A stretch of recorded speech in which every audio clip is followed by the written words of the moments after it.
Nada. Até agora, sinceramente, não vi nada que você possa dizer. Isso aqui o Dorival está bem. Pelo menos essa parte do time está funcionando bem. Não vejo nada. Nada, nada, nada. Teve 2 jogos que nos fizeram sonhar com a vitória sobre a Inglaterra e com o empate com a Espanha, e mais nada. E nem daqueles jogos, se você olhar, dizer, não, foi uma exibição. Não, o Brasil teve garra, o Brasil teve sorte, o Endrick entrou, fez o gol, tá? Mas não dá para ver mais nada. O Endrick, gente, o que está sendo o Endrick na seleção? O Endrick parece um jogador hoje em dia muito mais preocupado em dar porrada no adversário do que em jogar bola. Ele ontem, em vários lances, ele entrou na maldade nos marcadores dele.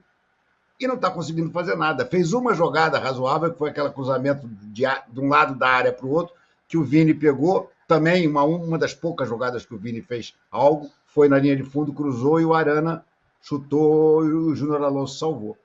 Só. É muito pouco. Não tem ninguém jogando nada nessa seleção. É assustador. É assustador, porque parece que quando vestem a camisa amarela, eu acho que essa camisa amarela está carregando alguma maldição, hein? Porque quando eles vestem a camisa amarela, parece que o futebol deles murcha. Murcha. Nenhum deles é cracaço. Isso, para mim, eu estou convencido. Bruno Guimarães, falavam maravilhas dele. André, não são bons jogadores, ponto. E bons jogadores, para fazer um bom time, tem que ter um técnico que saiba armar a equipe. E o Dorival está mais perdido que charuto em boca de bêbado. Essa é que é a verdade. Ele, uma hora, treina com o Endrick, no dia seguinte ele bota o Endrick no banco. Aí cobram ele bota o Endrick titular. Depois, no primeiro tempo, que ninguém jogou nada, ele saca o Endrick. Ele está completamente perdido. Essa é a grande verdade. Num jogo ele vai e bota o Esteban, no outro ele entra primeiro com o Luiz Henrique. Ele não sabe o que fazer. A verdade é essa. O Dorival, neste momento, não sabe o que fazer com a seleção. Ele vê, como todos nós, o time não jogar bulhufas, os jogadores individualmente renderem muito abaixo do que se costuma ver nos seus clubes, e ele não tem uma solução. O Dorival não tem nem sequer um esquema tático definido hoje em dia. Qual é o esquema tático do Dorival?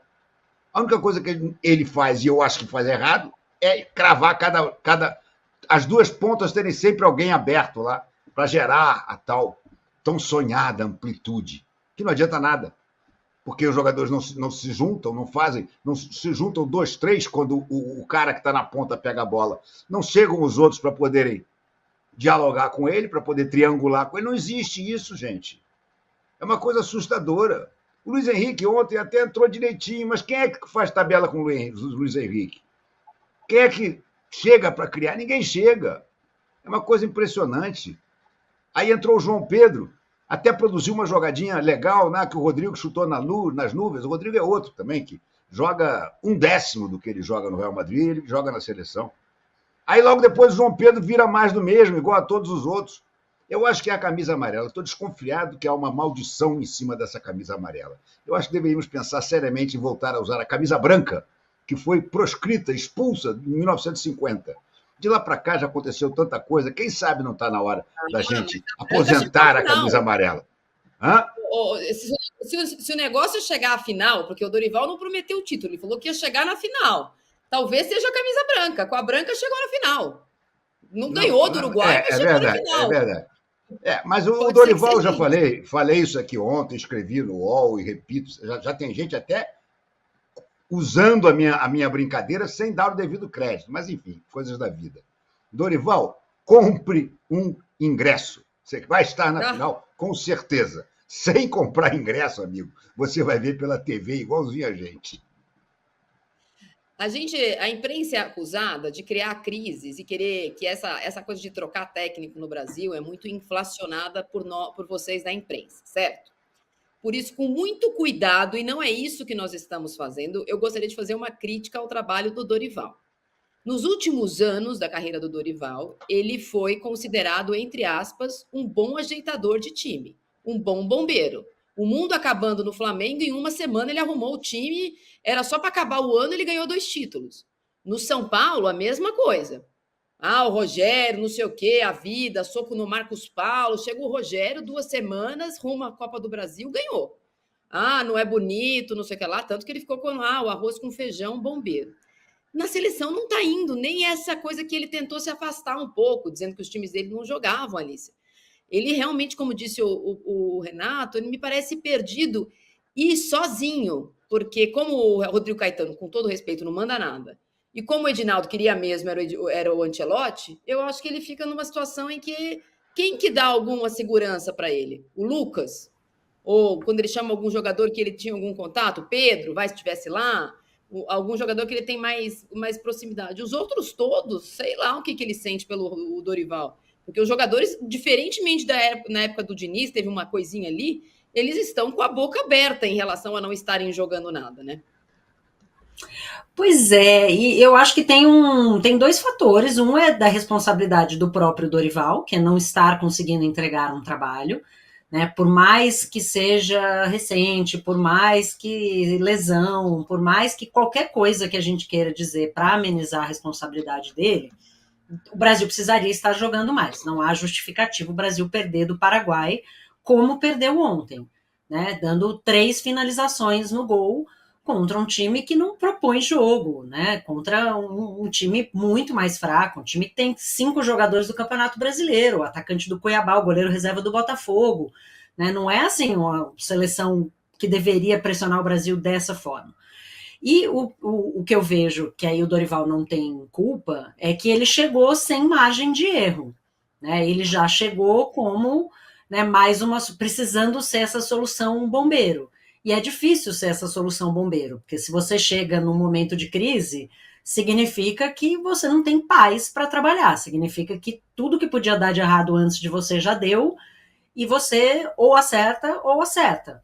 Mas o Dorival não está conseguindo mostrar nenhum sinal de evolução. E aí, é claro, que ninguém vai abraçar o barco que está afundando. Né? A CBF não tem aí no seu histórico essa grande generosidade de querer dividir culpa e de querer, né, se responsabilizar nessa hora. Porque se a gente tivesse começado um trabalho sólido no início do ano passado, né, quando já se sabia com antecedência que o Tite não ficaria, tudo aquilo, e tivesse dando errado, tinha tempo para ajustar, tinha paciência. Agora não tem.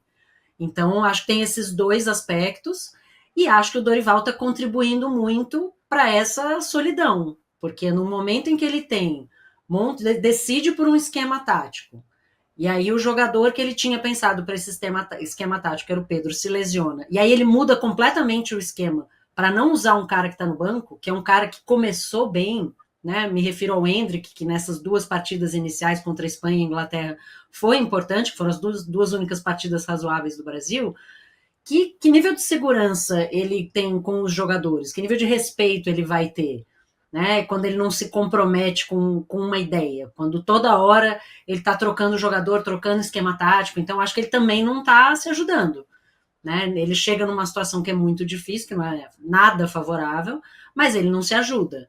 Então, acho que essa fama de bombeiro, ou ele resgata nessa oportunidade de ouro que ele vai ter na próxima data FIFA, ou a batata dele muito provavelmente vai assar, e aí vai ser uma loucura, né, gente? A gente chegar no 4º, 5º treinador, a gente já tem praticamente o mesmo número de jogadores utilizados em meio ciclo de Copa do Mundo agora do que teve no ciclo passado inteiro. É o sinal claro de que está todo mundo perdido, né, tentando encontrar um caminho para chegar à Copa do Mundo. Né? Dorival devia estar um pouco mais preocupado em estar, em não ficar de fora da festa, do que chegar na final, porque no momento a nossa preocupação, inacreditavelmente, é essa. Vou fazer uma perguntinha barra provocação para vocês. Todo mundo fala, ele perdeu o Pedro.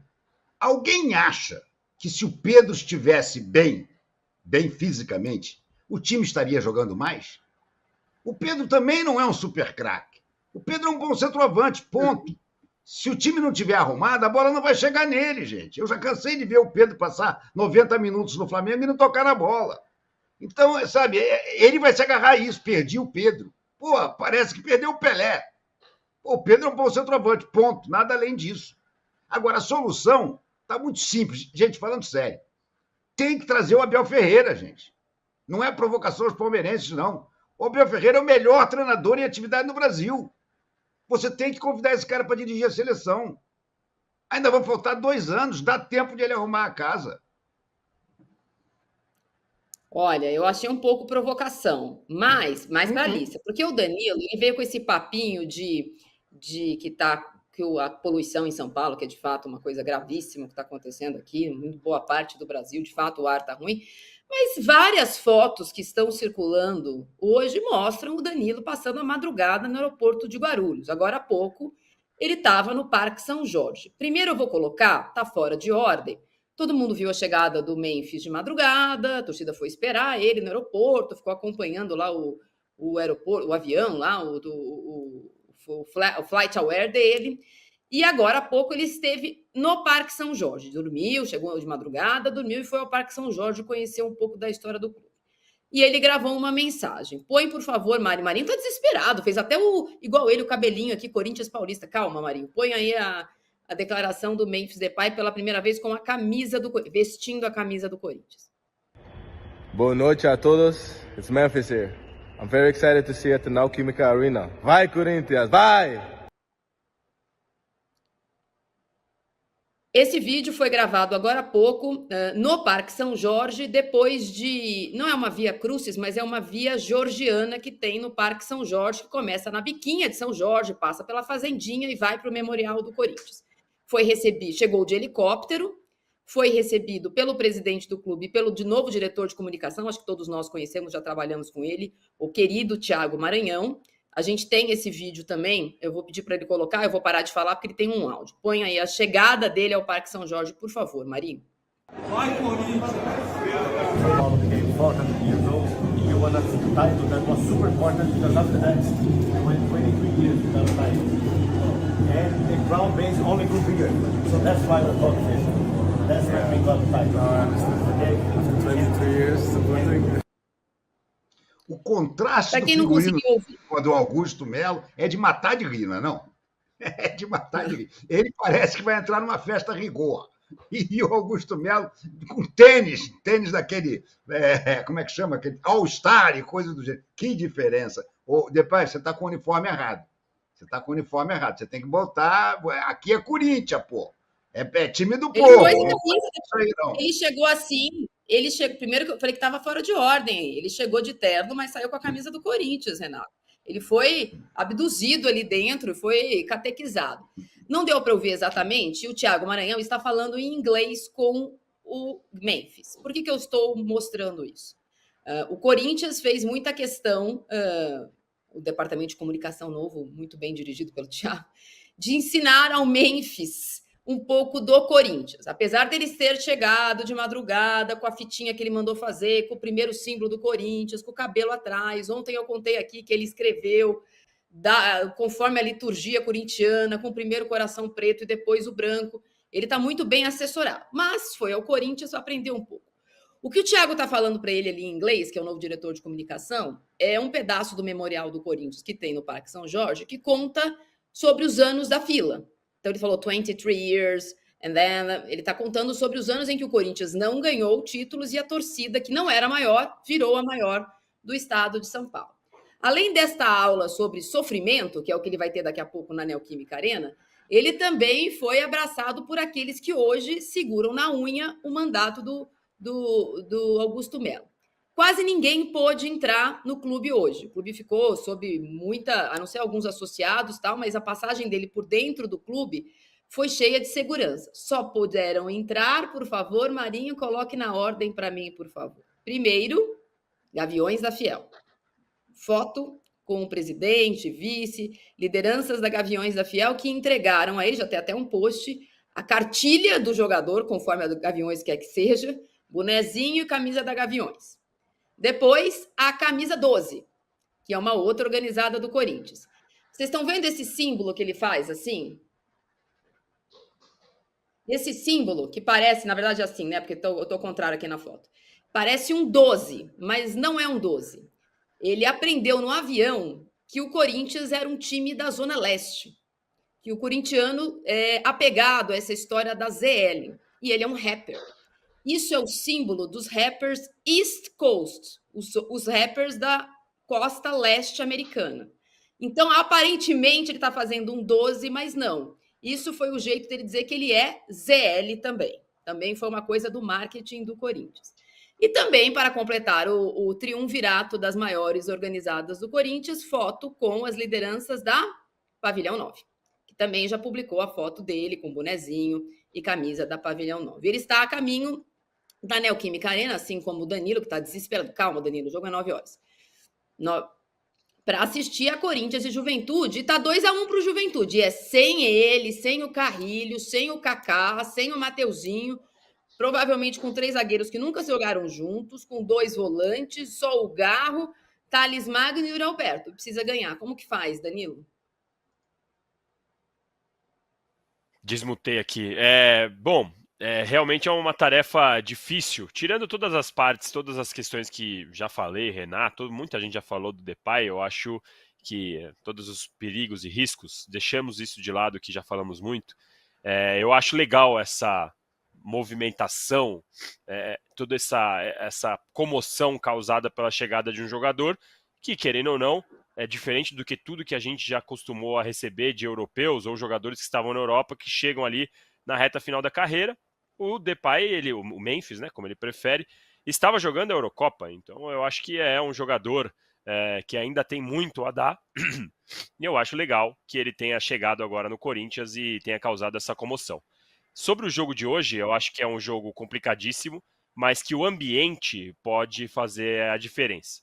Eu tenho minhas dúvidas, Marília, se num jogo tão importante quanto esse é o ideal fazer uma apresentação como estão programando para o Depay, para o Memphis, tem que treinar para o Memphis antes de a bola rolar, porque jogo importante, quando você faz essas festas, às vezes não dá muito certo. Em todo caso, já está programado, o pessoal vai receber o cara na Neoquímica Arena, e aí o ambiente pós essa festa, eu acho que vai ser decisivo. E para que o ambiente também jogue a favor do Corinthians, é importante que o Corinthians consiga reagir rápido, porque, como você disse, está perdendo de 2-1. Aliás, o gol do Gustavo Henrique, nos últimos minutos ali, foi salvador e definitivo para que o Corinthians entrasse de uma maneira completamente diferente. Eu consigo ver o Corinthians vencendo o Juventude hoje por 2 gols de diferença. Eu só não acho que vai ser uma tarefa super fácil, eu acho que vai ser bem difícil, e como eu disse, essas festas, esse ambiente, toda essa potência que pode jogar a favor do Corinthians, muitas vezes serve de motivação para quem está do outro lado. Eu vejo o Juventude jogando a vida hoje, para tudo. Para pôr água no chope, como a gente fala na apresentação do Memphis, para eliminar o Corinthians numa Copa do Brasil, porque se para o Corinthians é importante chegar numa semifinal de Copa do Brasil, você imagina o que é para o Juventude conseguir essa façanha. Então hoje eu acho que vai ser um jogo muito difícil, bem pegado, e é bom. Lembrando, o Juventude também tem desfalques, mas é bom que o Corinthians entre bem focado e sabendo dessa dificuldade, porque eu acho que vai ser para lá de difícil essa partida. Ô, Renato, o Corinthians jogou 3 vezes com o Juventude esse ano, não ganhou nenhuma. Perdeu fora de casa 2 vezes e empatou na Neoquímica Arena pelo Campeonato Brasileiro. Então, não é o time titular. 2 jogadores hoje considerados titulares, por incrível, chegaram ontem, mas são considerados titulares, jogaram 90 minutos ontem, então não jogam hoje. Nem o Félix Torres, que jogou 90 minutos no jogo do Equador, nem o Martínez, que jogou 90 minutos também no jogo da sua seleção. Então, apesar de não ser tão reserva como tem sido, é um Corinthians muito mudado. A linha defensiva do Corinthians não jogou junto nenhuma vez, se for essa que estão falando, que é Fagner, Kaká, Gustavo Henrique, Caetano e Matheus Bidu. 0 vezes junto. O meio de campo formado só por Ranieri, Charles e Garro, desse jeito também nunca jogou junto. Aí Thales Magno e Yuri Alberto. A minha apuração é de que esses jogadores da frente também estão jogando, porque depois de 10 dias esses jogadores precisam jogar. Mas o Thales Magno, por exemplo, tem minutos. Ele não pode jogar muito, porque o ombro está fora do lugar, uma hora ele vai ter que operar, etc. e tal. Então, eu nem sei se é pela festa. Acho até que a festa, Danilo, sobre colocar água no chope, funciona mais como turbo para o adversário do que para o corintiano. Essa coisa de zica reversa, que é uma coisa que eu aprendi com o Tirone e Arnaldo, não tem muito no Corinthians. O povo gosta de uma festa pré-jogo, assim, não tem muito disso. Não pode gritar gol antes da hora, mas festa pré-jogo, a torcida até compra essa ideia. Agora, precisa ganhar uma vez do Juventude esse ano, Renato, porque até agora nada. Pois é, não tem nenhum resultado esse ano que o classifique essa noite, né? Ele vai ter que ganhar, coisa que não conseguiu. O empate não se presta, mas eu estou com o Danilo. Eu acho que o gol da classificação, para mim, foi o do Gustavo Henrique no final daquele jogo. Se o Corinthians fosse enfrentar o Juventude hoje, sendo obrigado a fazer 2 gols de diferença para levar para os pênaltis, eu acho que ele ia se danar. Mas 2-1, tem jogadores do Corinthians que estão jogando bem. O Garro está jogando muito bem, o Thales Magno está jogando bem. O Yuri Alberto pode não ser um virtuoso, mas está dando sangue, está correndo, tá? Eu acho que classifica o Corinthians. Sinceramente, eu acho que o Corinthians vai. Talvez nos pênaltis. Talvez nos Nosso pênaltis. acordo é